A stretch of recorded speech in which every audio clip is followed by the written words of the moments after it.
Welcome to another episode of Selling on Giants. I'm your host, Mr. Will, and today we had a special guest, Sebastian Herz. Sebastian is the co-founder of Zignify Global Product Sourcing and brings a wealth of experience from his background in electrical engineering and industrial automation.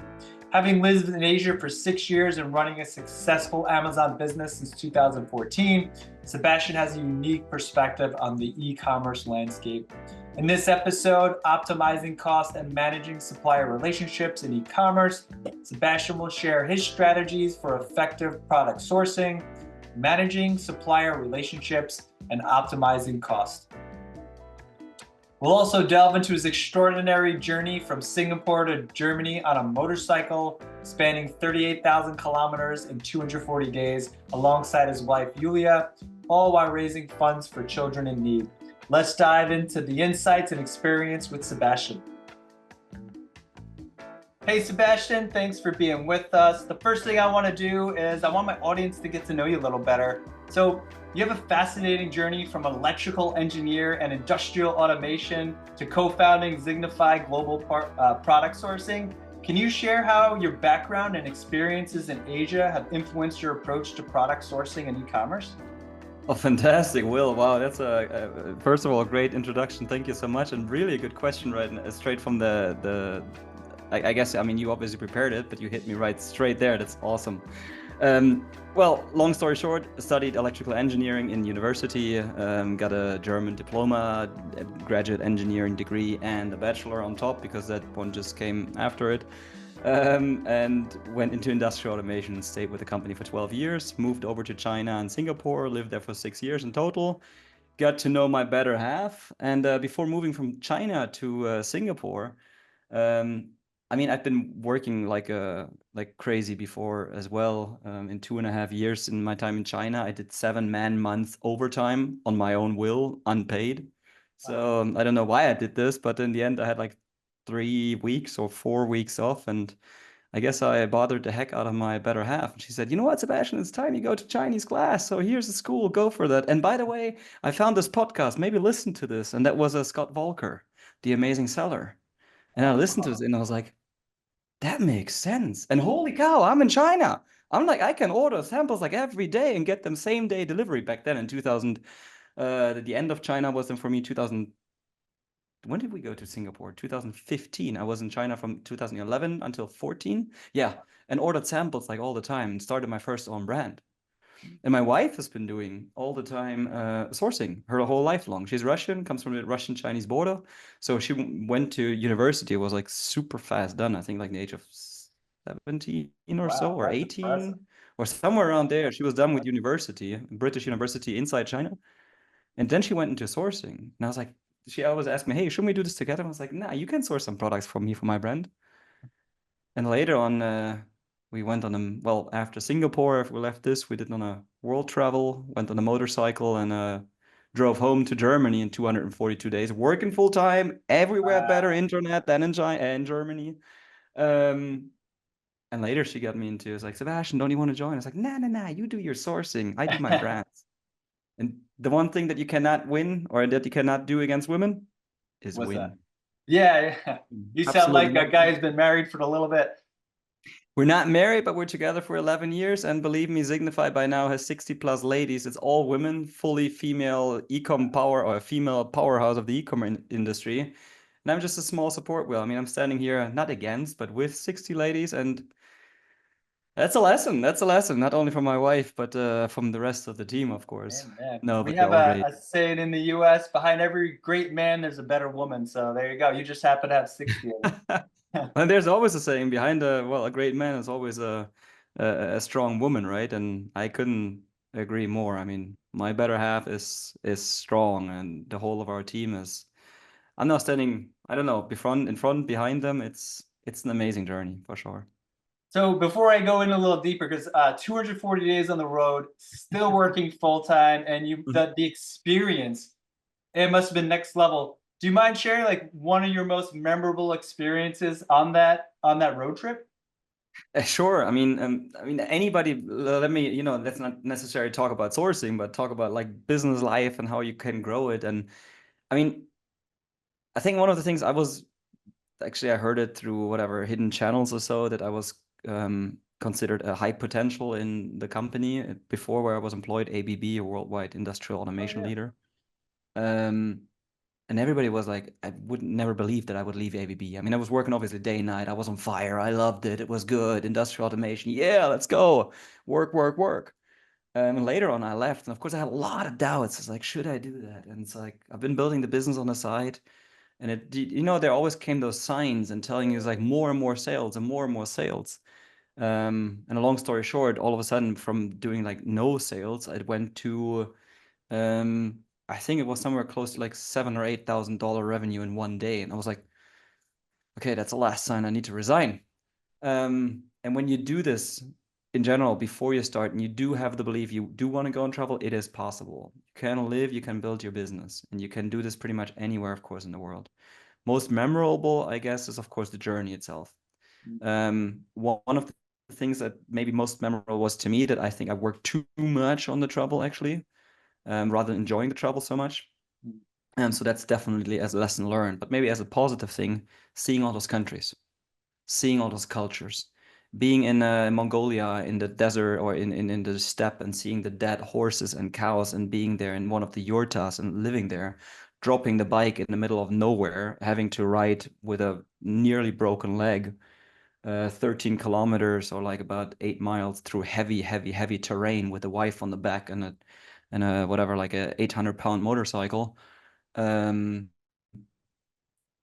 and then finding a hospital and having to drive another 180 kilometers where you cannot shift with your leg, but you need to pull a string around it to shift up Wow. and going up and down and bumpy roads all the time for like, what is it, miles, like 80 miles, no more, like 110 miles or so. You can do anything if you set your mind to it, I believe. I mean, that's just a small survival thing, but Yeah. there's so much to explore. And believe me, once you get out there, you'll see those people everywhere. Everybody called you crazy before to do it. Then you get on the road and it's like, there's a lot of crazy people out here. I'm not nothing special. So if you have the dream, get your butt up, do it. I was 30 back then, and I said, it's like, if I don't do this now, I will never do it. And I think that's now we're dreaming. I was like, babe, should we get you a bike again? She had a bad accident, but luckily nothing broken. And we were thinking, I was like, let's get a bike again and do this again, now on two bikes. Oh man. So you'll be enjoying it. You'll be working your butt off, but it's gonna be a trip of a lifetime. Amen to Do it. that. Sounds like it. You only get one life to live, so what are you waiting for? And that is really inspiring. Just the journey, but also the risk. That a lot of entrepreneurs that first step, similar to myself when I started Bella Vix, side hustling, and it's like, should I do this? I had little kids at home, so it was that added pressure. But once I made the jump, I can't picture living a life where I don't have the type of control. So it's inspiring. It sounds like it's Yeah, add one more thing. hmm? You don't necessarily have to be self-employed to do that. My wife, until the point of Georgia, so it was about already 30,000 kilometers, about I would say 18,000 miles or so. That was well into the 200 days. She's been full-time employed by a company. All right. We've been working every day. She's had her working times. You can travel doing this in your spare time.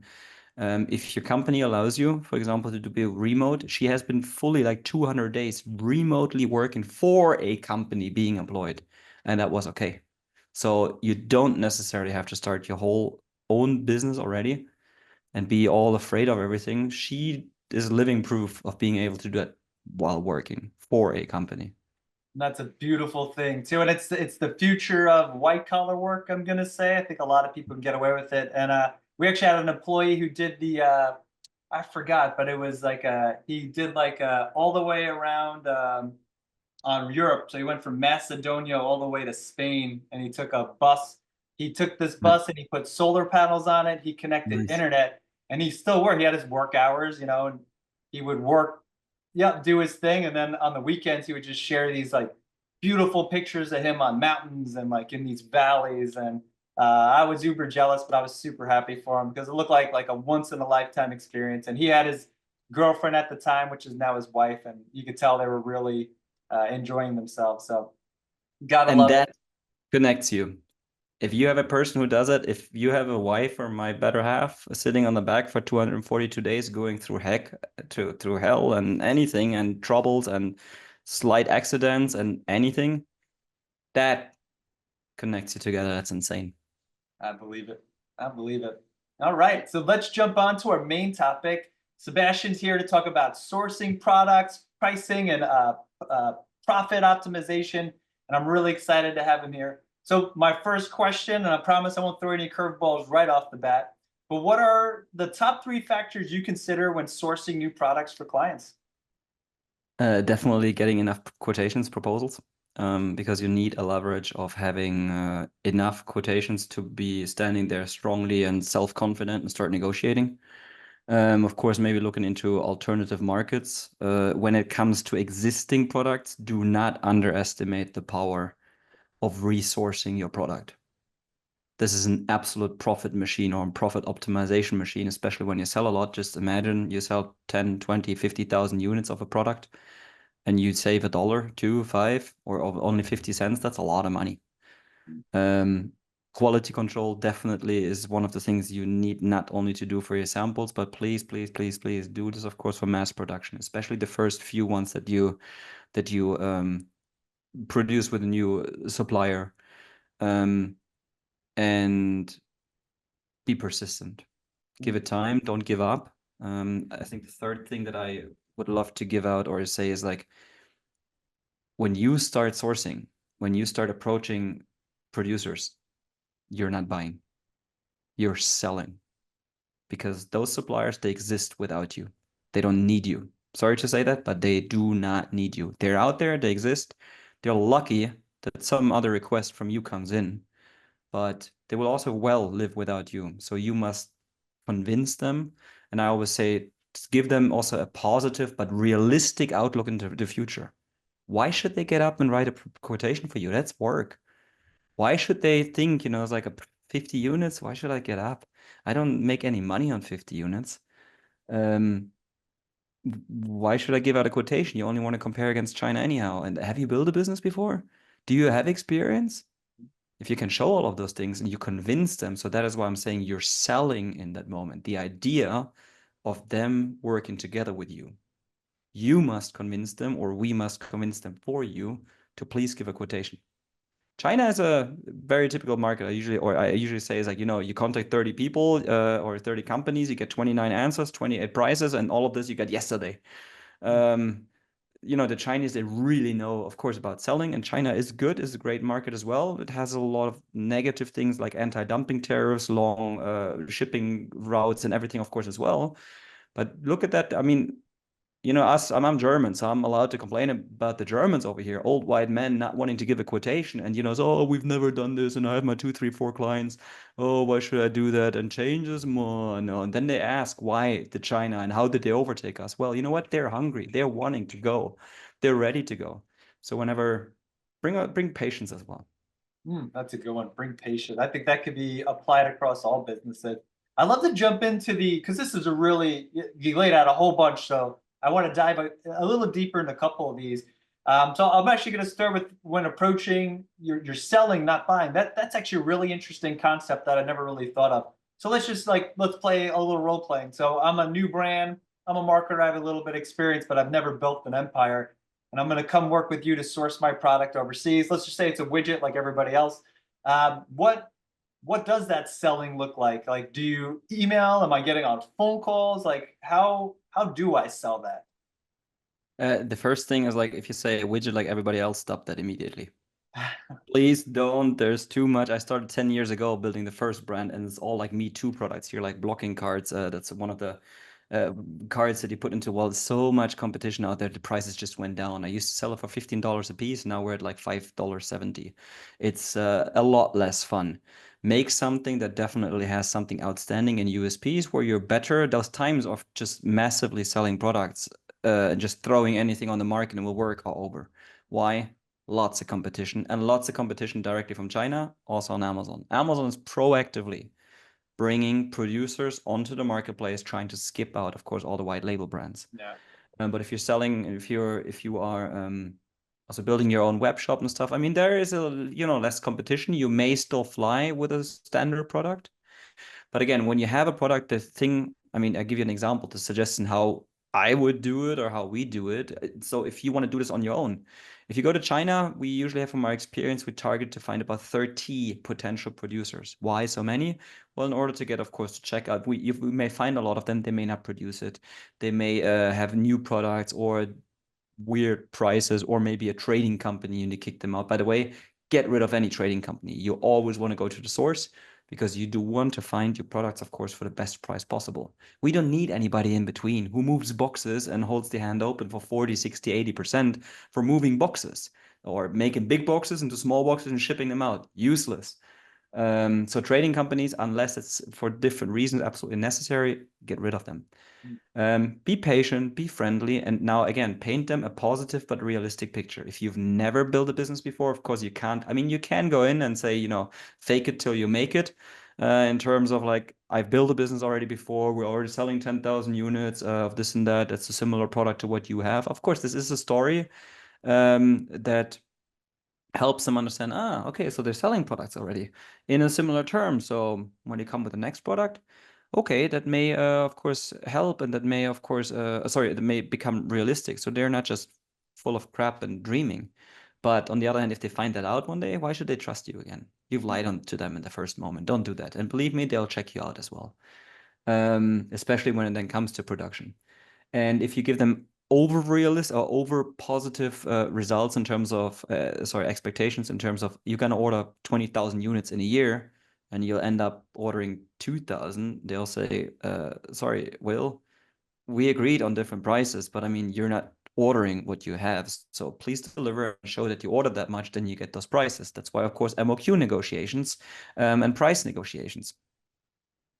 You've received the quotations. Do me the favor. One of the things you should directly do is do not go like shotgun principle. You just shoot and it spreads everywhere. You contact 500 potential producers, because what if those 500 potential producers come back and give you a quotation? That's a lot of emails and that's a lot of work to go through. So you may know I don't know if the English one has the same phrase, like, you sharpen the axe for 20 minutes and chop down the tree in 2 hours, rather than, not sharpening the axe and chopping down the tree in 20 hours. So do some pre-work. Don't go to shotgun principle. Look for who could be potential and then stick to them and get their quotations. Bother them, call them, email them. It's a lot of work. And again, you're selling, right? And when you do this outside of China, we suggest usually, and that's where we go to if the market offers that, to target to find about 60 potential producers. Because so many out there, they have web pages from 1994, which are just not updated. They may do a product or may not do the product anymore. They may, whatever, say, it's like, oh, my colleague is on vacation. Oh, he's sick, Corona. I have my 2, 3, 4, 5 clients. Why should I work with you? I'm going and gonna retire in 2, 3 years. I have my house. I have my house at the lake. Why should I bother? So many of them, it will actually, especially with smaller amounts, be more difficult. But again, be patient. Please really expect, when especially also sourcing outside of China, again, there's huge advantages of doing it, like smaller order quantities, shorter shipment, no import tariffs, and for sure prices may be higher. But you may also have marketing advantages, like, hey, made in the US or made in the Americas, made in Europe, or we have clients who did big fat letters print onto the packaging, not made in China. But stick to it, and please really expect, for example, to say it's like 3 calls, 4 emails, or 4 emails, 3 calls in order to get a quotation. Patience, my friend, patience. Yeah, that's the theme I'm hearing. It sounds like it's patience and persistence. And I didn't realize, in terms of product sourcing, obviously we're on the marketing end, we're selling the products, how much sales goes into actually getting some of these manufacturers to build this product and even communicate with you. Another piece you hit that's pretty interesting: existing products, don't be afraid to resource in order to get profit optimization. Do you mind diving into that? What exactly do you mean by resourcing? Is it going around and getting competitive quotes all the time, or like, what does that kind of look like? Yeah, I mean, maybe to the previous one, talking about the topic of persistence, there's this one image, you may have seen this on, just go to images.google.com and look for, I think, diamond mine persistence. There's a guy, who's like digging a tunnel and hacking and hacking and hacking, and there's another one who is like that much, the wall is this thick, and the rest behind it is just full of diamonds, and he stops and turns around. He's that close to a diamond mine, like full like crazy. I love that little image. Great cartoon, whoever drew it. And when it comes to, say, you're established already, you have a product that sells well, always think of like, how many units do you sell a year? If it's worth it to say, is like, I mean, what if you could save $5,000, 10,000, 20, 50,000, or we have clients where we've saved with a single product $1.31 million per year. So thinking of, and that could be, I mean, a massive amount could be Chinese products, anti-China dumping or anti-dumping tariffs against Chinese goods, which will leave you a huge amount. And in this case, it was $810,000 that the client left on the US border just to import it. Super important. Check your import papers. Many times you may not even know that you're paying anti-dumping tariffs. And anti-dumping tariffs is not against the product. It's against a product from China. So you may find the same product in Vietnam or in South America or somewhere else where the same product may have 0% import tariffs. And that's what we achieved. We got that same product from Vietnam. On top of that, a lucky thing was it was still even $1 cheaper. Wow. He sold 500,000 units of that a year. 500,000 units. That's $500,000 just in savings on the product. And 27% import tax. Originally, it was $6 per piece, 500,000 units, 3 million.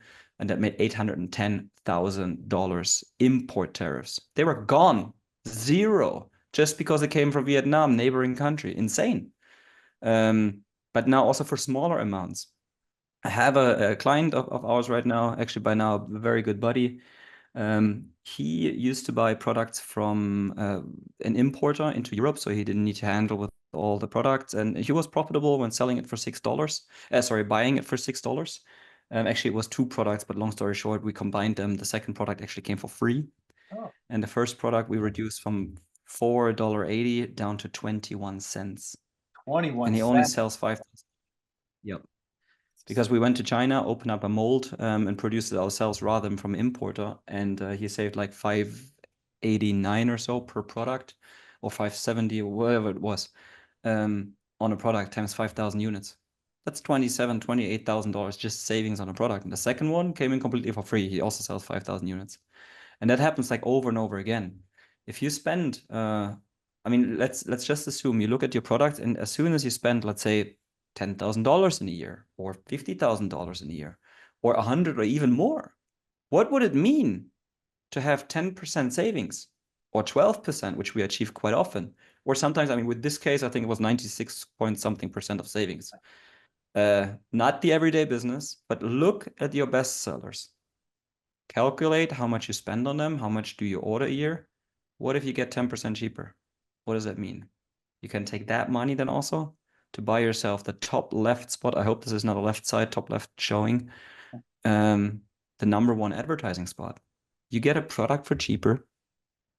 You have money to spend in advertising. You market it, you sell more, you make more profit, of course, due to the higher first placement ad top left corner Amazon. Of course, you spend some more, but you still stay profitable. While your competitors on place number 2 or 3 with the higher purchasing prices may even there not be profitable. So resourcing it could well be after, I mean, even after first production, or after half a year, or after 2 or 3 years, whatsoever. Go back also to your suppliers and maybe use the undercover hack. I have so many hacks in my mind what we can use in order to find out, hey, are they actually giving you the prices for new customers? Experiences on my own products, and even when I send our own team for our own brands to go out and place reorders, the other day I was just sitting there, and 3 days in a row I was in a hotel because I was in an Amazon theater play in a circus tent. There was a crazy guy in Germany making a theater play about Amazon, and I was in there, whatever. And the 3 mornings I sat there, had my breakfast, had my coffee, and then I looked at, wow, lady saved again. Wow, lady saved the same amount of units as previous order. And they saved, I think, 14.8%. And I was like, didn't do anything, have more money. Nice. So that is it's a massive power of looking into established products to do savings in terms of resourcing the product. And Sorry if I'm talking so much, but give me another example. Client of ours, just a recent one, bigger sellers, a bigger seller, he buys for $180,000 every 2 months. And we went with him to China, went to the Canton Fair, we found other offers, we looked deeper into it. And now comes the thing, he saves now $77,000 every second month. So he places now for 103,000 instead of 180,000. And here comes the crown, or the cherry on the pie. Same supplier, same product, same quality. What? We negotiated the current supplier to stay with him and offered him as like, guys, we can also go somewhere else. He went from 180,000 to 103,000 every 2 months. He's happy. Yeah, I bet. I bet that is next level. You got some great stories here to go with them too. And then I know, we're talking a lot about resourcing and finding these producers, but do you have any tips on how to effectively manage a supplier relationship? If I'm new and to your point, I'm being patient, we're going back and forth. I have a supplier I'm working with. What does that relationship look like, and how do we foster a good, healthy working relationship? One of the ways that makes him most happy is place a lot of orders.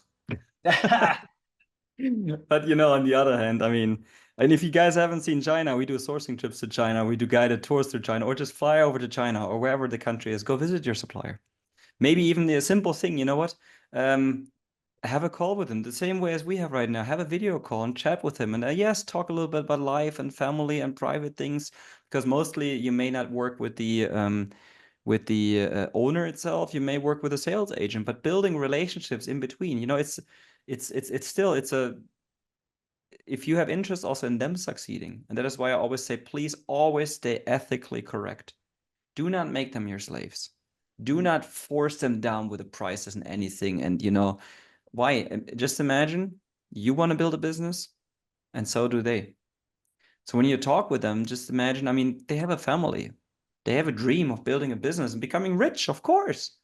They want to build something. So they also have to feed a family. They need money in order to put food on the table, and for them as well to hire people. So they need to make profit. If you force them down, you place one big order, your product sells well, but he didn't make any profit. He said, sorry, I will not produce for you for that price again. I didn't make money. I made myself a slave. I didn't make any profit. Why should I do it? Yeah. Of course, they're also driven by that. Have calls with them, have also chats with them, be friendly to them. Imagine yourself in their shoes. If you come and you complain and you put always pressure, they'll say, you know what, Bill, sorry, it's just not fun working with you. And we also, as the way as we have it, we kick out some of our customers when we notice like it's really just only stress with them. It's really not fun with them. I mean, if you offend our ladies or so, and behave. We're all humans. And another thing, a simple thing could be, I mean, if you fly over, go visit for the factory, that's highly appreciated. Plus, you will learn another culture. If you haven't seen China before, go. It's lovely. We used to live there for a long time. Find out about their holidays. Send them small presents. Yeah, it costs you $50 for shipping with a present. So what? It may get you hundreds or thousands of dollars of discount in the future. Build relationships. If you have a lot of suppliers, makes it a bit challenging. Well, then have your team taking care of them. Send them flowers for their birthday. Find out a little bit about what's appreciated in their culture, what not to do. Make friends.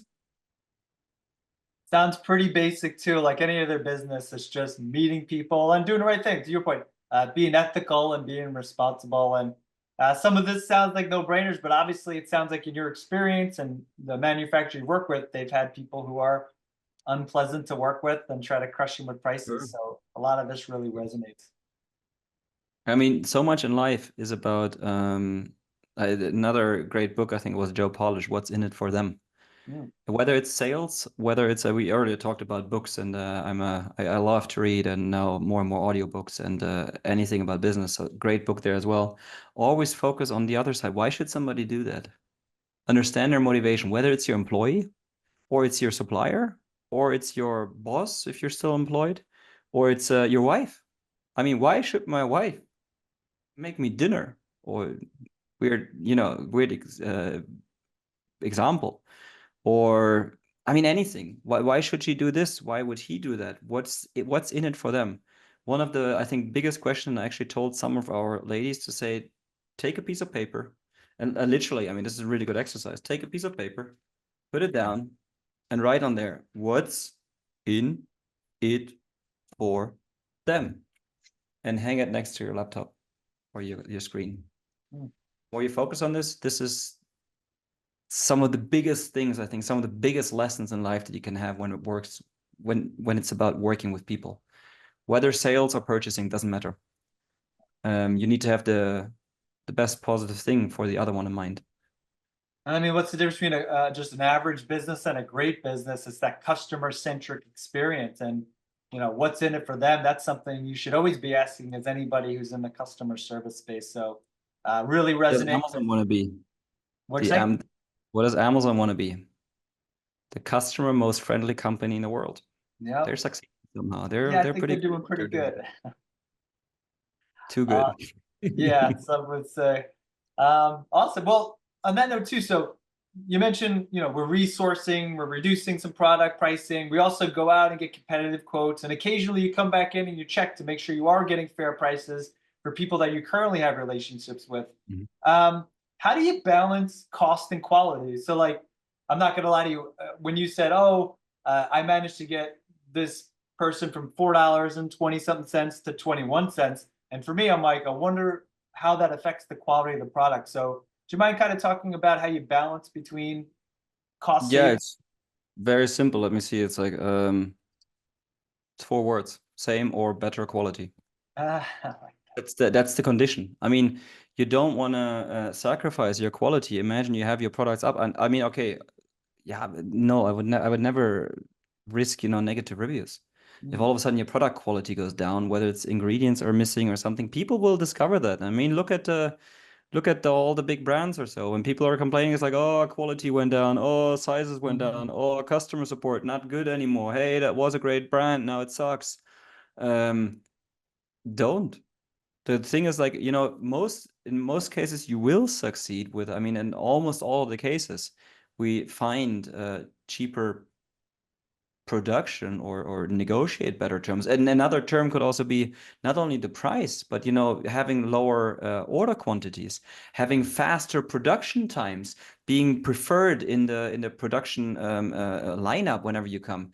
Stretched out payment terms, not do 50-50, but do 20-30-50. For example, 20 when down payment, 30 when receiving or when products are being shipped out, for example, after quality control, 50% at 90 days payment after receiving. I mean, this would be nice. Or you do 20% down payment, or sometimes you even achieve, depending on where you are, like no down payment and you pay money afterwards. But like that's inside same economical regions, like the European economical region can well be. And those are terms which is like you're building positive cash flow. And that's like wow, I get money before I have to pay it. That's perfect. But never sacrifice quality. And here another hint maybe. Again, Amazon seller myself with 2 own brands. So when you get a new product and you feel it's the same quality or even better quality, I mean, even sometimes better quality, people would see it like, and they maybe don't see it like this, or say, hey, that thing has changed. I had something previously before. It may be better quality, but it's not exactly the same as it was before. So people get angry. But sometimes what it's much a good example is maybe wood, that after a while, wood, depending on how it was packaged, and you may not see those things in the beginning. You will learn along the way when it went overseas. It was stored here somewhere in hot and humid conditions where you are, for example. It may start molding inside cellophane wrap, if it was plastic wrapped. And then those are things you don't think about maybe in the beginning, depending on where you ship or you haven't experienced that. So whenever you have a new product, make another ASIN. Make it a separate product, combine it under the same parent. So you have 2 children. Why? So you don't screw up, for example, the average star rating. Now, if something goes wrong with the second product, whether before or afterwards, I can tell you another thing afterwards. An example when it happens afterwards. One of my first products was USB cables with LED lights inside. I was like, damn, this is good. This is awesome. I took the greatest pictures laying on the floor with great lighting. And it was lighting up so beautifully at night. My phone was charging. And I sold a couple thousand units. And then the problem was like, well, yeah, after 3-4 weeks of usage, the LEDs, for whatever reason, went dim. And then you're just like, didn't see that coming. But then you separate your second child from the other child, and you know, kind of delete it, and you keep the average star rating, for example, on Amazon uh, to the old amount with the old quality in case you need to go back, and never make a hard cut with an old supplier. Always think you may need to come back and order again. Don't ever piss them off. Reduce your order amount maybe, but keep them in there and let them know maybe, hey, you know what? I may still order from you in the future, but maybe right now, if he's asking, it's like, we're selling still a lot, but from a different supplier, we just had better conditions. And this may make your original supplier also consider, you know, of course, reducing your purchasing cost. Sebastian, I can't even keep up with the typing I got to do for these notes. These are just some. Good thing it's recorded. Exactly. Exactly. And so when you notice an issue, you just kind of decouple that child ASIN, and then you kind of let it die out because it's a poor quality, but you still have that main listing, and you can still go back to your original manufacturer if you did make the changes and the quality wasn't there. Yeah, I mean, for sure you could do that as well. I mean, it doesn't, to be honest, happen really if you do a solid quality control. Sometimes some surprises come in, but that's, you know, same as if there's a product with a chemical reaction, which you can't see happening or beforehand, you know, even foodstuffs. For whatever reason, it rots faster than whatever it is. It's nobody can predict this. If you look at the bacteria level, can't really go in there. It's like, hey guys, will you react with one another? Will you cause troubles in 3 weeks? But yeah, just do it for the purpose of security. Makes a lot of sense. And I like that too. We would do that a lot on the Amazon side with those separating the ASINs, rolling up. If you don't want to invest in a UPC, for example, you may consider using an FNSKU, which is kind of a workaround. So a lot of great tips there. Yes, of course. Sorry. Oh, you're good.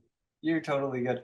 So, so how do you handle product recalls or other quality issues? And what advice can you give a seller if they face a similar challenge?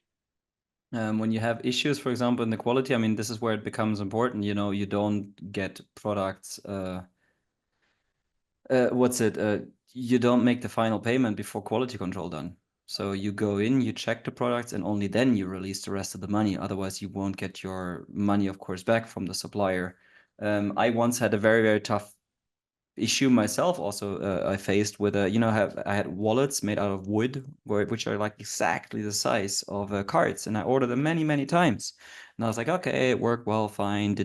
Myself didn't do quality control, and just ordered them, got them into my local storage, and looked into there, and I was about to ship it into Amazon. Got the boxes ready, I think 12 master cartons ready, and then looked at it and said, you know what, just do a quick check. And I opened one, looked at it, looks okay, put a card inside. I was like, what the hell? The card doesn't fit. It was like a millimeter, which is like 1/25th of an inch, I guess. So somewhere, whatever, it's like too short. So for whatever reason, they had a CAD drawing or like a 3D file. They used some different measurements in production by the CNC mills. And I was like, how is that even possible? I've never get you those measurements.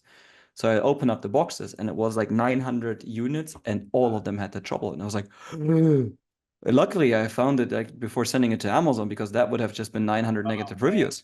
And I had a long discussion with the supplier. Said, guys, I've been ordering so many times. Why the hell? What did you do? Oh, no, we don't. You paid, everything done.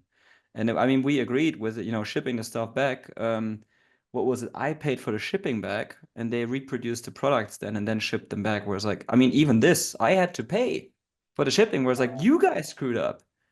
So very do take care of your quality control. And again, surprise them sometimes, or say, like, whether you do it or not, but don't lie to them too often. You say, hey, can I come around like next week? I will come around. I want to do the quality control locally there. And they was like, oops, we better make sure the product is good. He's gonna come by.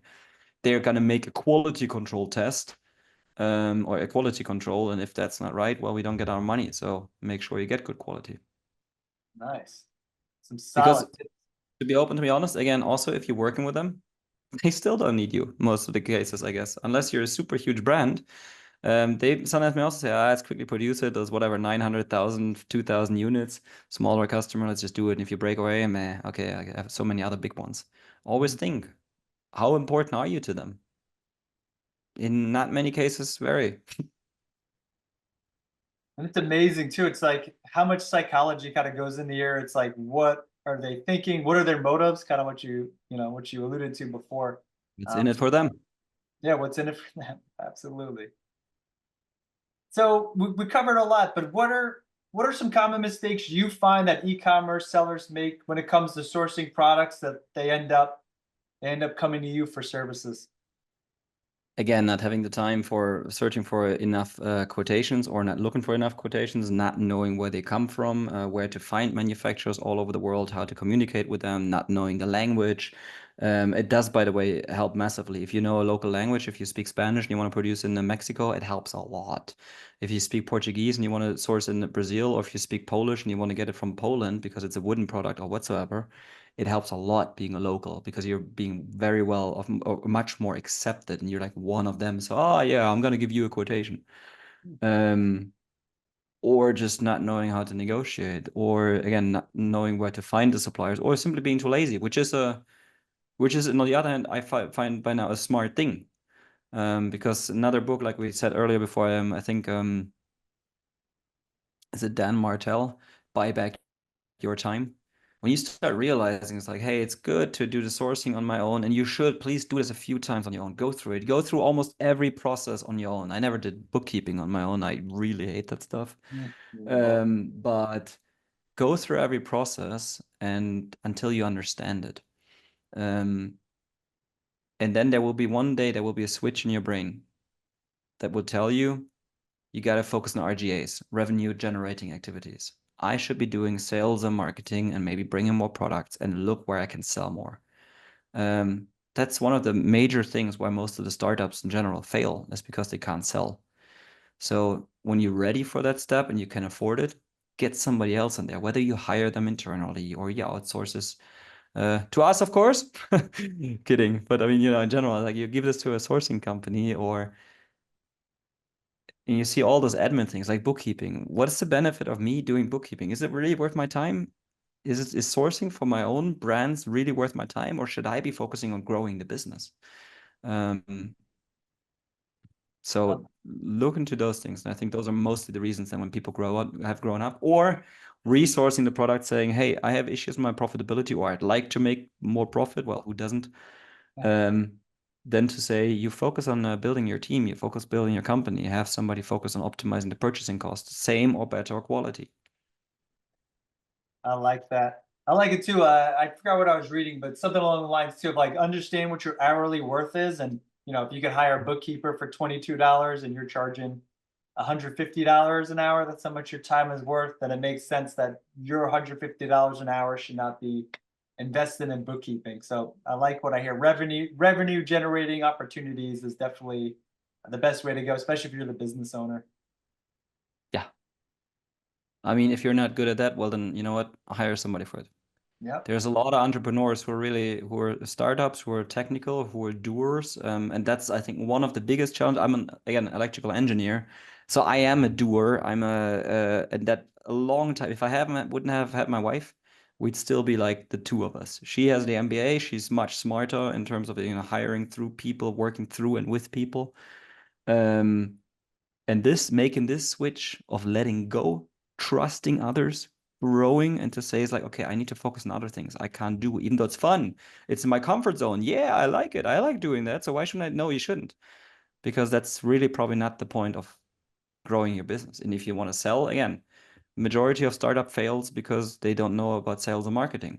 And if you are a person who is maybe an introvert, or who doesn't like to speak on stage, or who is not good at selling, or who doesn't know email marketing, ads, making images, there are great companies out there, of course, doing full service Amazon management. Hire them, because somebody needs to sell that stuff. Just yesterday, my wife she also likes those what's it called, the Golden Girls, like this old TV series, when falling asleep. Classic. Back then in the 80s, I was just sitting, I was doing something, and I listened to it.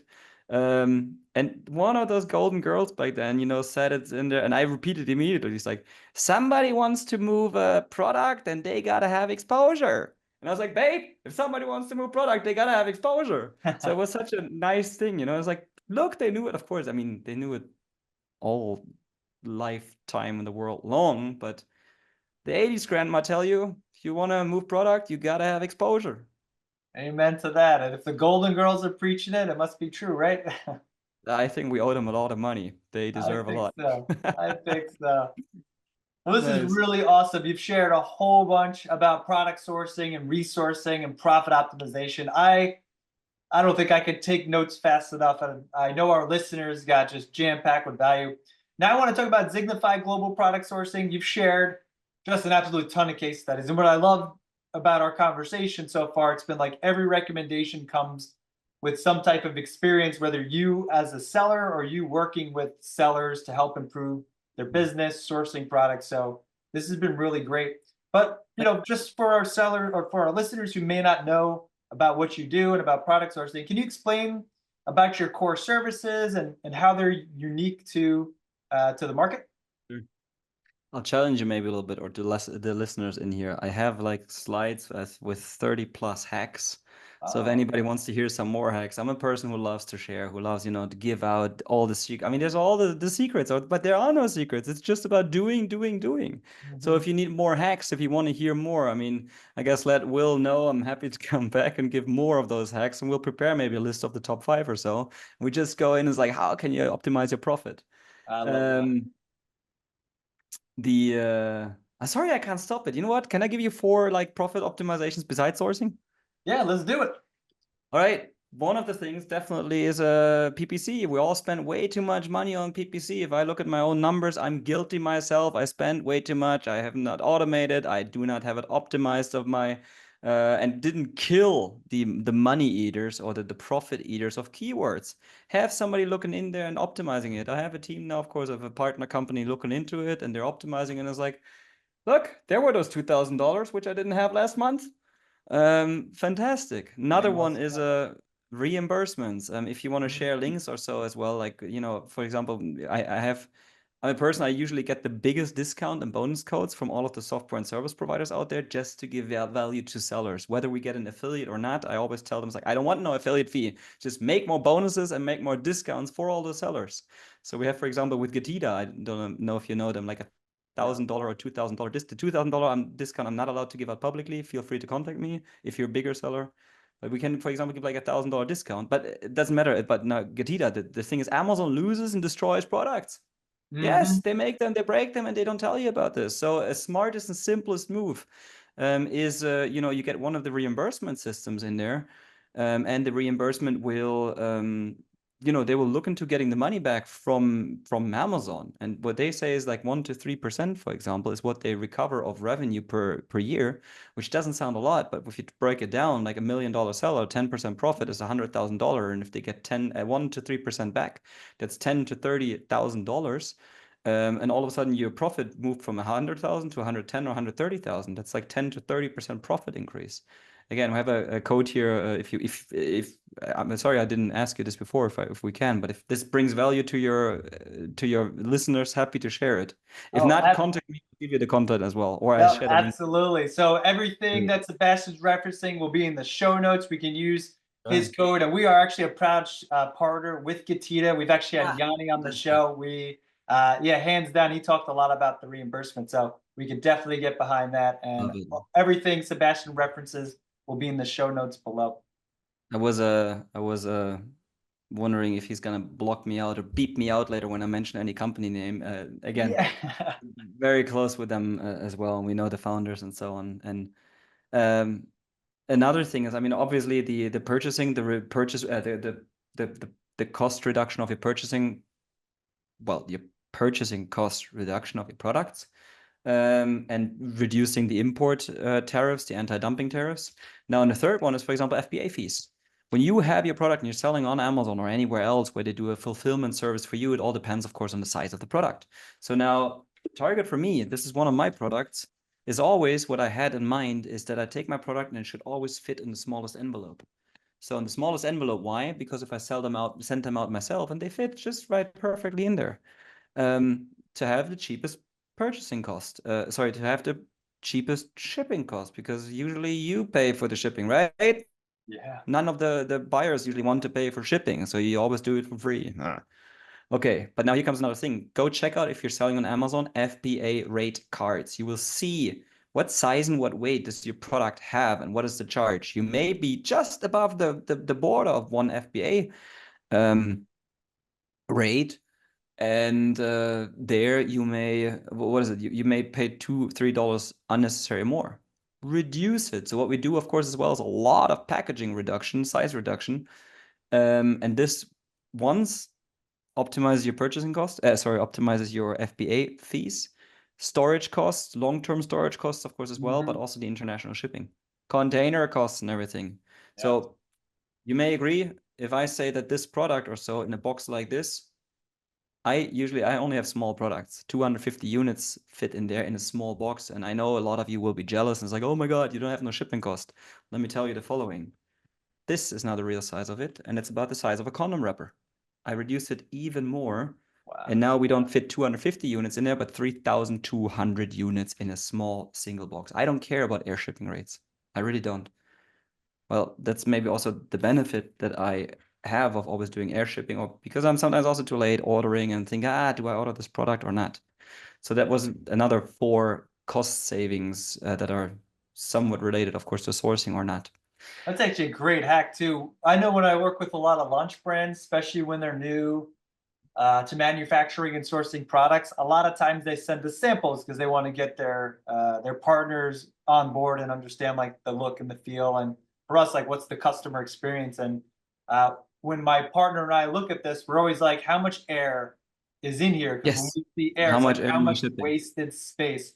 And so we'll Yes. always come back, and of course, like we're not in that world, so we can only make the recommendations. But it's nice to hear on your end, like, you know, as a shop, you're like, how can we make this more efficient to reduce the fees? Because to your point, 1 to 3%, a 5% savings on 1,000, 2,000 units a month you might be moving, you know, that adds up after time. And that's Back how in you just get a to some second. of those great numbers. Keep talking. Sure. I Yep. don't want my camera to move and show the mess that I have here, so camera freeze. Oh, that's cool. So here I'm back. Now, one of the things, like you talk about the empty space, right? Now look at this. This is all lost space in here. Yeah. It's all unnecessary. It's just a card that I'm selling. We went from this that used to be a 600, I think 600 units as a single pack in a MasterCard and 570 or so as double packs. I went with this one, and that's now a double pack. It's less. I mean, this, much smaller and this and that. And now I get double packs in one MasterCard and 2,000 units, where I used to have 570. It's just even, I mean, yes, again, my fault. Air shipping because too late orders, or you're running out of inventory, or sometimes over sales. And then you just come in and you just reduce it. Even this, if I look at this, I mean, I'm sorry, but this, the card is up here. I could even reduce this space, but you know what? I mean, 2,000 units in one box. That's pretty cool. That is pretty cool and quite a savings. And just for our audio only listeners, you're sharing cards. What kind of cards are those, by the way? It's an RFID blocker card, one of the ones that you put in your wallet where you prevent. I mean, check out the Chinese competition. It's sad. Yeah. But either way, he showed us the original dimensions, and we talked about wasted space. You can see all the card space on top, then the product in the center that's in a card. Think about if you buy a gift card at the mall, like your MasterCard, and it's all that wasted space. And then Sebastian just showed us another version where you probably reduced that in half. And you can hear by the packaging, Oh, yeah. you know, 500 units to 2,000 units, and not to mention the FBA fees, but I'm sure your supplier fees, your shipping to the US, like all those are reduced because it's one box with a lot more units. I mean, the other one, it's the one that I had previously before. I reduced the size by about 12 or 1 to 1/12 because originally I had like 12 boxes needed for 3,200 units. And now I have it in one box. Now, and even the cool thing here is as well, the product used to weigh before 14 grams, which is about half an ounce for the Americans out there. Sorry, I don't know all of the whatever. And now it's about the weight of this little condom wrapper that I showed you with the product inside is 1.5 grams. So that's nothing. That's about, let me see, 1.5 out of 929. It's about 5% of an ounce is one of my products. And what I've reduced it to is from, it was 14 grams before. No, I think is it 18, 14? Yeah, but I've reduced the weight also by 90% reduction.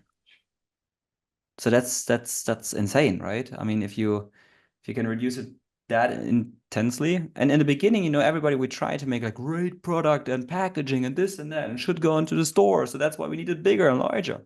And so much of that until you're ready for retail. Retail, bringing products into retail is another one of our companies, because I also brought my products into big box retail. Until you're there, that takes a while.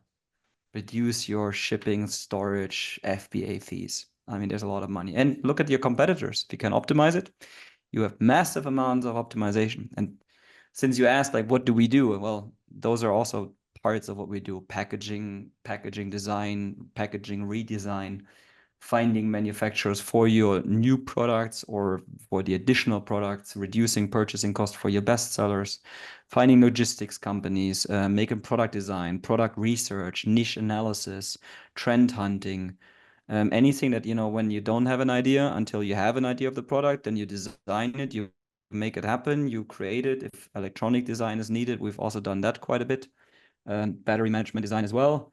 Packaging design, finding certificates that are necessary to have, or guidelines, anything that's about production of the product, and then getting it safe to sell, getting certificates, laboratory work done, and shipping the products over into your warehouses. And also then we don't want to stop. We don't charge for the additional things, but I'm happy there's a sign here. I don't have it lighted up, but they call me the connector. I saw that on your LinkedIn profile as well. Yeah, I mean, I'm super happy, you know, of connecting to other ones. What's the next step? Because when you have a product in your hand, you didn't win anything.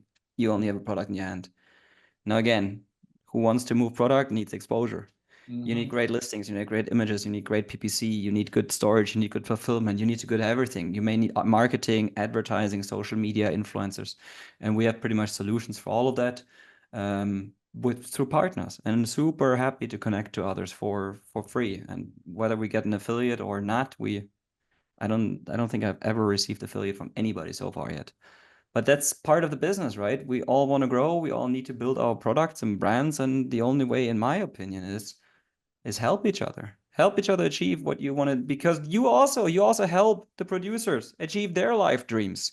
They want to build a business, make money, and make their wife happy with a new ring or a good vacation or a nice dinner, right? So Pay I it shouldn't speak forward. about we're not married. Pay it forward. It's a great philosophy. I mean, Yes. beautifully said. And we're short one profit optimization tip. We got PPC spend, reimbursement, FBA reimbursements. You got one more Product for our cost audience? reduction. A product cost reduction, of course. Not only kill your margin killers in terms of PPC, but kill your margin killer products. If you see that some of the products just don't work, kill them. Oh. Get them out. You cross finance your sucky products. When you notice, they're just costing money, you're taking the profit away from the other products. They may come in, and so analyze the profitability of your products and kill what kills you. That's actually really interesting too. We're working with a brand who really adopted that methodology. So they're a private equity company, but we used to have like one large catalog that had like just a bunch of different verticals. And what they chose to do was just the specialized. So now they have one or two, three products very specific in a vertical, and they have like sub brands all around it. So they almost took that concept to the next level, which is pretty interesting. Nice. And when it comes to selling as well, I mean, especially in the US, I mean, focus also on other marketplaces, like you say, selling on giants, right? Why not be on Walmart as well? Yeah. And maybe another, I'll make this very short. This is maybe for the ones who understand you can capture actually the whole market. If you have a product, and you know how it's usually like cheap purchase or cheap buyers, medium buyers, and premium buyers, why not create 3 brands and own them all? Be your own competition. Doesn't matter who you buy from, or which product you buy, they all buy from you. That's the Volkswagen principle, right? They have Volkswagen, they have Skoda, they have Audi, they have what else belongs to them? So I think Porsche belongs to them. So anything from the cheap until the medium until the premium brands. And it's don't get me wrong, or so is it Lamborghini, or is it some other company that belongs to the Volkswagen? It doesn't matter what's the truth about this, but to understand the principle is just simply of understanding you can own the whole market. So offer something and listen to your clients, another one, Content Inc., great book. If you've built an audience and you understand what your audience wants to have, if you know what they want to buy, well, offer it to them. If you have an audience, if you're an influencer, then that term, just listen what else they need. Tell you maybe one small anecdote still from myself. My first brand has wallets, slim wallets. And I was dumb enough to create 7 different slim wallets. Who needs 7 slim wallets?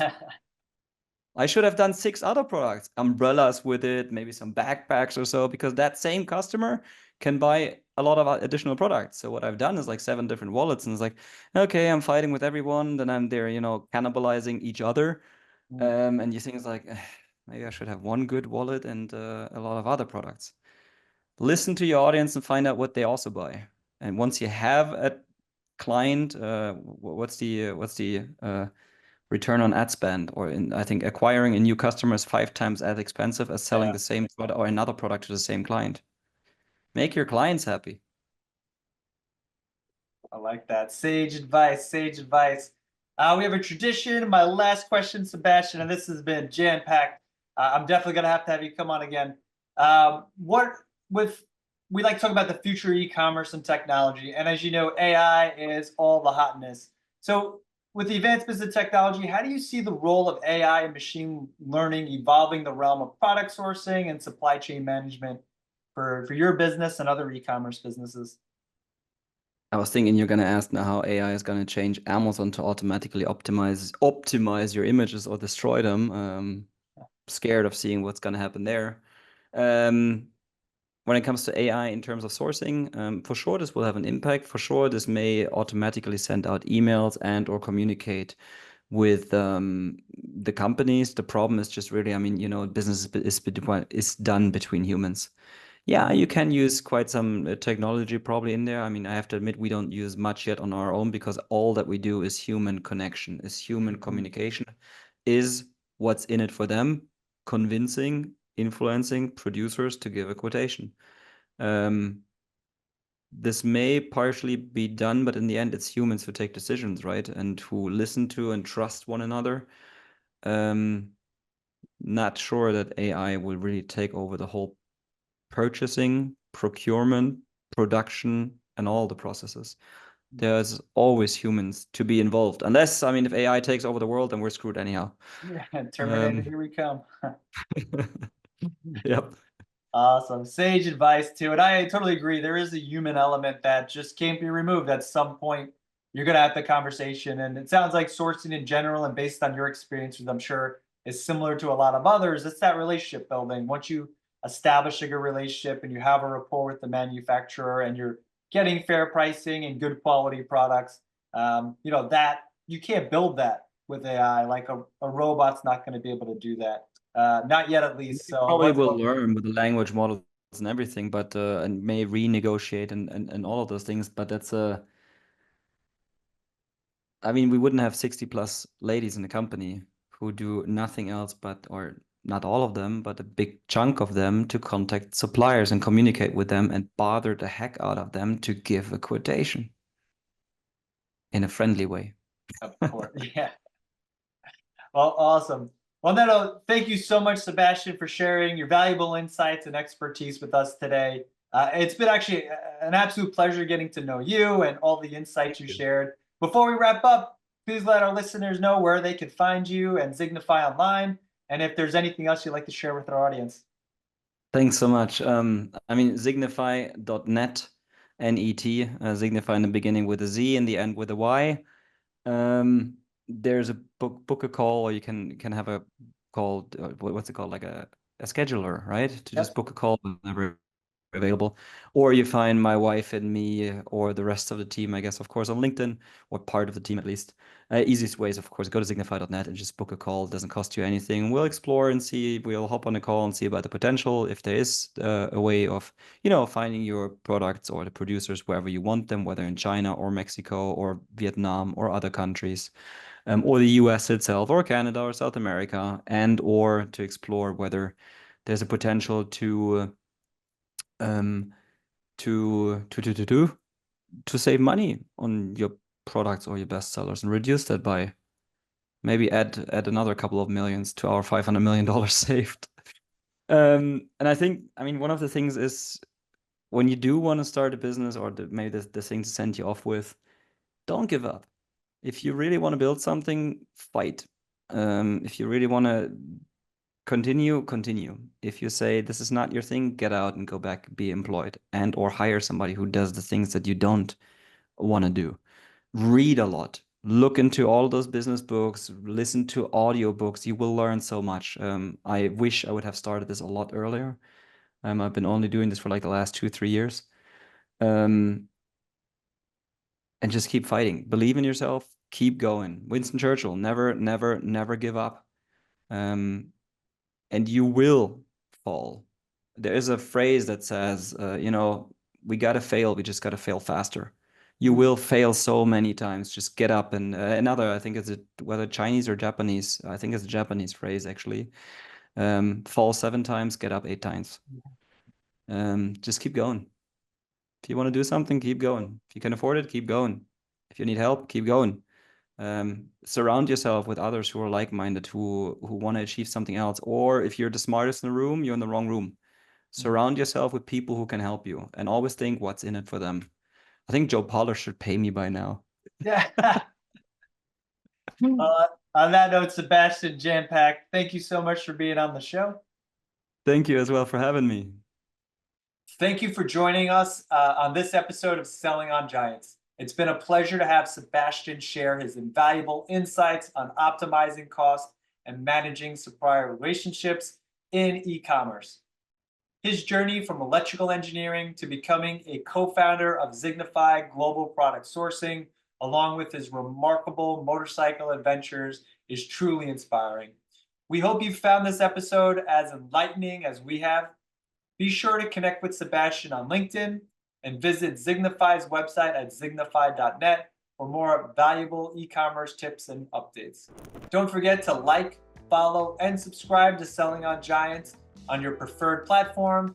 Your support helps us continue to bring you insights from industry leaders and actionable strategies to help you succeed in your e-commerce venture. Until next time, keep pushing the boundaries and achieving greatness in your e-commerce journey. Thank you for listening in.